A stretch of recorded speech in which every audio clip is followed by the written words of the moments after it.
To open application in the floating window mode on the Samsung Galaxy S26, first of all, you have to open the background applications and click on the icon of the application once.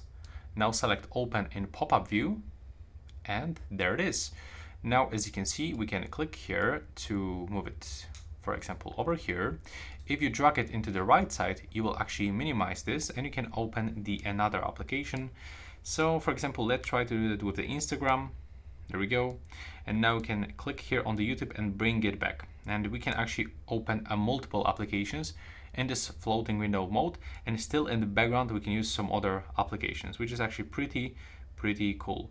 And as you can see over here, we can change its size by making this gesture, for example. We can split screen quickly. So there's a lot of things that we can adjust for this one. But if you want to close the application, you have to tap on it, click X, and it will be everything.